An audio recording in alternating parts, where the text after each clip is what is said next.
आज के दौर में वैज्ञानिकों को भी सनातन धर्म की गहराई और उससे जुड़े रहस्य पता चल रहे हैं, जो रहस्य हमें हमारे मॉडर्न विज्ञान से जोड़ भी रहे हैं और हमें हमारे ही धर्म के प्रति आकर्षण भी निर्माण कर रहे हैं।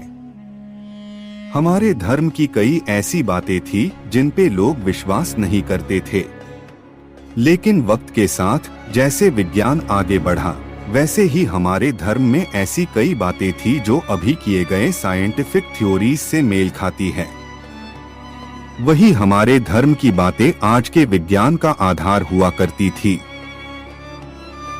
हमारे धर्म में ही कई ऐसे सिद्धांत छुपे हैं जिन्हें हम सिर्फ कहानियां समझते थे, जिन्हें हमने कभी समझा नहीं, ना उजागर करने की कोशिश करी।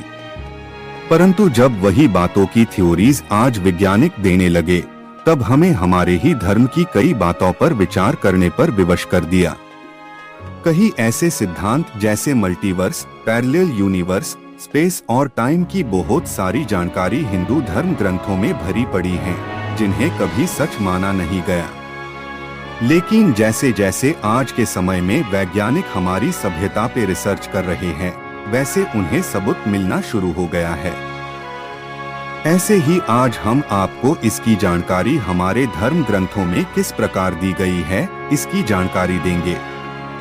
ब्रह्मांड की रचना का गूढ़ रहस्य जानने के प्रयास में एक थियरी हमारे सामने आई, जिसे हम बिग बैंग थियरी के नाम से जानते हैं। इसके अनुसार ब्रह्मांड की रचना शून्य से हुई है और तब से इस ब्रह्मांड का विस्तार हो रहा है। इस रहस्य हो जानने के प्रयास में वैज्ञानिकों को यह पता चला कि यहाँ सिर्फ एक ब्रह्मांड नहीं है, बल्कि हमारे ही ब्रह्मांड जैसे कई सारे ब्रह्मांड मौजूद हैं, जिसे वह मल्टीवर्स कहते हैं। अब तक इसके बारे में कई थ्योरीज बताई गई। यह कैसे मौजूद हैं, कैसे काम करता है और कौन से आयाम है, यह कोई सटीक तरीके से समझ नहीं सका। क्वांटम मैकेनिक्स और थ्योरी ऑफ एवरीथिंग, जिसे स्ट्रिंग थ्योरी भी कहते हैं, इनसे सबके संकेत मिल सकते हैं। जिन चीजों को वैज्ञानिकों ने आज उजागर किया है, वही सबका वर्णन हमारे धर्म ग्रंथों में भी मिलता है। श्रीमद् भागवत पुराण में भी इसका वर्णन है। जब ब्रह्मा जी ने श्री कृष्ण की परीक्षा लेनी चाहिए, तब श्री कृष्ण ने लाखों ब्रह्मा जी को वहां बुला लिया। श्री कृष्ण ने कहा कि आप सिर्फ इस ब्रह्मांड के रचयिता हैं।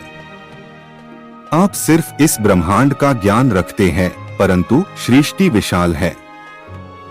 जो सृष्टि आपके समझ से परे है, जिसमें असीमित ब्रह्मांड मौजूद है।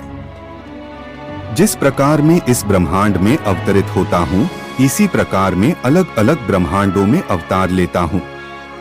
हर ब्रह्मांड का समय और नियम अलग हैं। आज हम जिन चीजों के बारे में शोध कर रहे हैं, वही कई वर्षों पहले से ही बताया जा चुका है।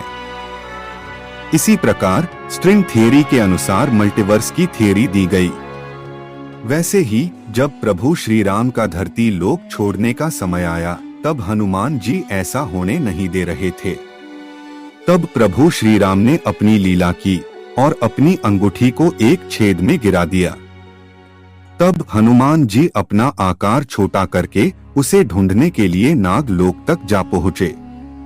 तब उन्होंने वहां देखा तो वहां लाखों की संख्या में अंगूठियों का ढेर लगा था। सारी की सारी अंगूठियां प्रभु श्री राम की थी।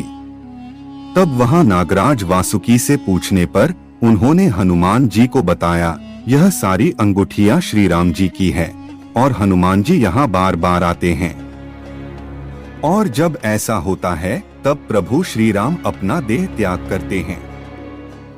यह इस बात का प्रमाण है कि यहाँ हमारे जैसे कई और समानांतर ब्रह्मांड मौजूद है, जहाँ पर हमारे ही ब्रह्मांड जैसा घटित होता है। इसी प्रकार वैज्ञानिक थ्योरीज के अनुसार जीवन में लिए गए अलग फैसले एक अलग ब्रह्मांड का निर्माण करते हैं। इससे यह भी पता चलता है कि अगर कोई व्यक्ति समय में पीछे जाकर अपने पिता की मृत्यु का कारण बनता है, तो उस व्यक्ति का जन्म भी संभव नहीं है और इससे उस व्यक्ति की समय यात्रा भी संभव नहीं है।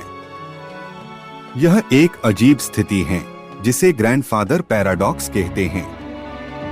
और इस स्थिति में एक अलग ब्रह्मांड का निर्माण होगा, जिसका असर इस ब्रह्मांड में नहीं होगा। इसी प्रकार वह व्यक्ति एक अलग ब्रह्मांड में अपने पिता के मृत्यु का कारण बना होगा। ऐसे अभी भी कई ऐसे रहस्य हमारे ग्रंथों में छिपे हैं जो विज्ञान और हमारी समझ से बाहर हैं। यही प्रमाण है कि हमारा धर्म विज्ञान के स्रोत का भंडार है, जिसे बस गहराई से समझने की जरूरत है। ऐसी ही वीडियोस के लिए हमारे चैनल को सब्सक्राइब जरूर करें।